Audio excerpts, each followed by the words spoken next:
mga ka-GP Natics, alam natin na grabe na po ang ginagawa ngayon ng mga DDS na nagpupunta sa lahat, halos ng mga lugar dito sa Pilipinas para mag-ikot, manawagan, mga kababayan, na palayain etong si dating Pangulong Duterte sa ng ICC.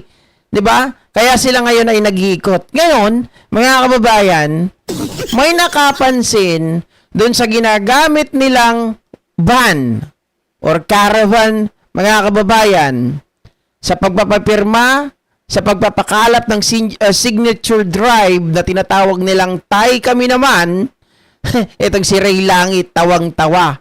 Kotse na ginagamit sa signature drive, expired. Oh.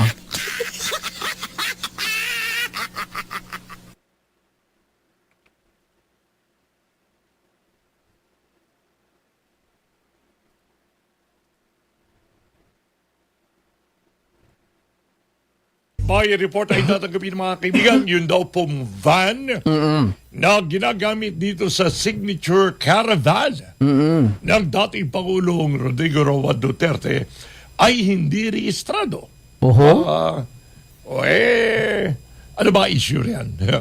Anyway, mga kaibigan, may report dito ang ating... May issue doon, syempre pag hindi rehistrado. 'Di ba? Dapat dyan hinuhuli. Abante reporter na si Charmaine Abong. Abante Radyo Live Report. Isang van na ginamit sa isinagawang signature campaign caravan ng mga taga-suporta ni dating Pangulong Rodrigo Duterte noong January 11 sa lungsod ng Maynila ay posibleng expired ang rehistro. Batay sa nakalap na impormasyon ng Abante mula sa talaan ng Land Transportation Office o LTO, ang naturang sasakyan na may... Wala naman akong plema, Benji, Argo. Nasasabid lang ako. Grabe ka naman. Wala akong plema, ano ka ba? may plakang PYF 560 ay nakarehistro sa pangalan ni Jasmine Oquindo Egan. Dapat Kay Jasmine Egan pala nakarehistro. Eto, tanong ko lang sa mga DDS. Bago sana kayo magpakalat, o bago sana kayo pumunta sa iba-ibang lugar para manghalap ng pirma, sana muna, ayusin muna yung rehistro ng sasakyan. 'Di ba? Baka mamaya ma-checkpoint yan, walang rehistro.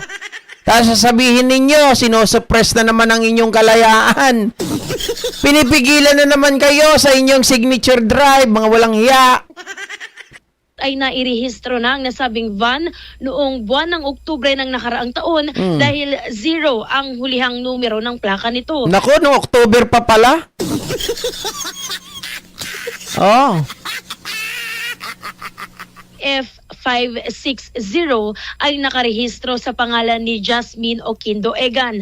Dapat ay nairehistro na ang nasabing van noong buwan ng Oktubre ng nakaraang taon dahil 0 ang hulihang numero ng plaka nito. October kasi 10. 'Di ba? 0. Kaso wala, mga kababayan. May pangbayad sa mga tao. May pangbayad sa mga vlogger. Tapos wala man lang pamparehistro ng sasakyan. Gayunman, lumalabas sa record ng LTO na hindi pa ito nare-renew hanggang ngayong January 2020. Oh, hindi pa pala LTO, mukhang may problema kayo. Maka-DDS din ba kayo? Ano sabi, host? Si Ray Langit kako. Argo, ang layo talaga ang topic mo. Saan ka na ba nakarating? Grabe, mga kababayan, ano? Isipin nyo, kayo, sabi ninyo, ang gobyerno walang ginawang tama. So dapat, bilang isang nag-o-oppose sa administrasyon, hindi kayo dapat nakikitaan ng ganito. You should be a good example sa mga kababayan natin. Biruin nyo, kung saan kayo nakakapuntang ng lugar. 'Di ba? Tapos, hindi pala nakarehistro yung sasakyan ninyo. Oh. Tapos pag halimbawa may checkpoint, nahuli kayo. Paano na yan? Sasabihin nyo, oy, ang gobyernong ito talagang masama. Wala na talaga silang sinisino. I mean, wala na talagang pakinabang. Kami na lang lagi ang pinag-iinitan.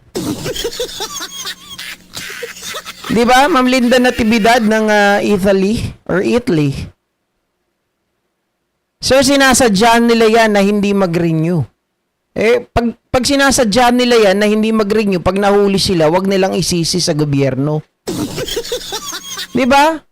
Silang may kasalanan nun. Katarantaduhan naman, mga ka-GP Natics. Marami silang pera, tas hindi nagpaparenew. My God, I hate trucks. Di ba? Pag mga ganitong mga tao, hindi mo dapat pagkatiwalaan. 6, kung bibilangin mahigit 2 buwan ng paso ang rehistro ng sasakyan batay sa tala ng LTO. Oh, LTO! LTO! Ano ba ang mga kababayan? Ano ba ang dapat gawin kapag paso ang rehistro ng sasakyan? 'Di ba? Oh, kapag paso ang rehistro ng sasakyan sa Pinas, dapat magbayad ng penalty at iparenew agad sa LTO. Mga kababayan, paano pag na-checkpoint? Tingnan natin ha.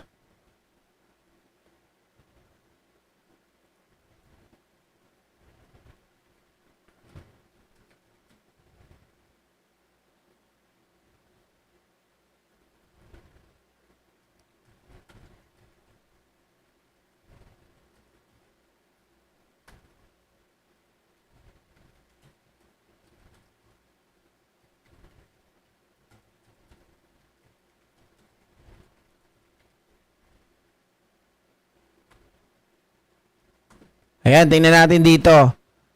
Mga kababayan, dapat i-impound. Sabi dito, pwede bang ma-impound ang sasakyang hindi nakarehistro? Oo, pwede at karaniwang ini-impound ng LTO ang mga sasakyang walang irehistro dahil ito ay paglabag sa batas. Kahit pa bago ang sasakyan o expired na ang rehistro.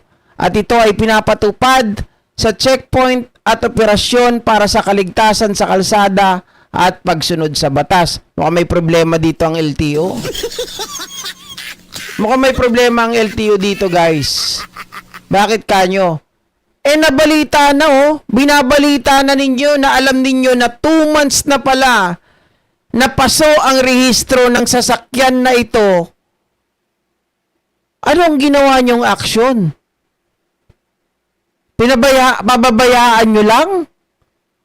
Naantayin sila na itong sasakyan na to ay magrehistro at mag-penalty lang? May mali ata dito, LTO ha. Ganyan ba talaga pag Duterte? Takot kayo? Dapat dito, hinuhuli nyo yung ban na yan, ini-impound para po hindi pa marisan. Diba? Oh. Alam pala nila Alam nila na 2 months nang expired Nakikita nila na ginagamit. Diba? Ginagamit kung saan-saan para mangalap ng signature drive. Para kay Digong Duterte. Tapos ngayon, hindi naman inuhuli. Wala naman silang tinitake na action.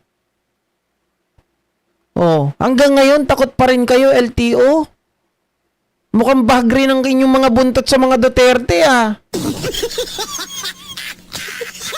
May record naman lahat yan sa LTO. Dapat pinapadala nilang ng notice ang mga may-ari ng sasakyan na dapat i-renew.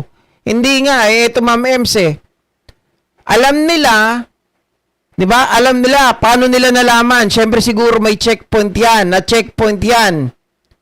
Nalaman nila na hindi nakarehistro. Mga kababayan, dapat agad-agad inimpound na yung sasakyan. Binalita lang Nagmukha tuloy eng-eng ang LTO. LTO, may problema pa nga kayo katatapos lang ng mabigat na problema nyo dun sa anak ni Jack ni Dikin eh. 'Di ba? Tapos ngayon na naman may problema na naman kayo dito, takot pala kayo sa mga Duterte. Ginawang tsapa ang Duterte pag BBM, huhulihin. Tama, kami nga ipaparehistro agad kasi isang araw lang dapat narehistro ang sasakyan. Huhulihin na 'yan. Oh. 2 months na nilang pinababayaan. 2 months na nilang mga kababayan pinagbibigyan. Oh. Dapat i-impound ka agad. LTO. Ginamit ang van sa signature campaign na layong manawagan ng pagpapauwi sa bansa ng dating Pangulo. Bukas naman ang abante sa pahayag mula sa mga organizer ng caravan o sa may-ari ng sasakyan hinggil sa issue. Ako si Charmaine Abong, abante. So sana ngayon sana ngayon yung sasakyan na yan ay nairehistro na, pero syempre may problema talaga yung LTO dito. Hindi ko matanggap na ang LTO, mga kababayan, ay natatakot dito sa mga Duterte. Bakit pag iba, impound ka agad? Pag Duterte, sige lang. Tira. Oh, sige lang. Biyahe pa. Ay, nako. LTO, laki ng problema nyo. Okay? So, ito naman, mga kababayan.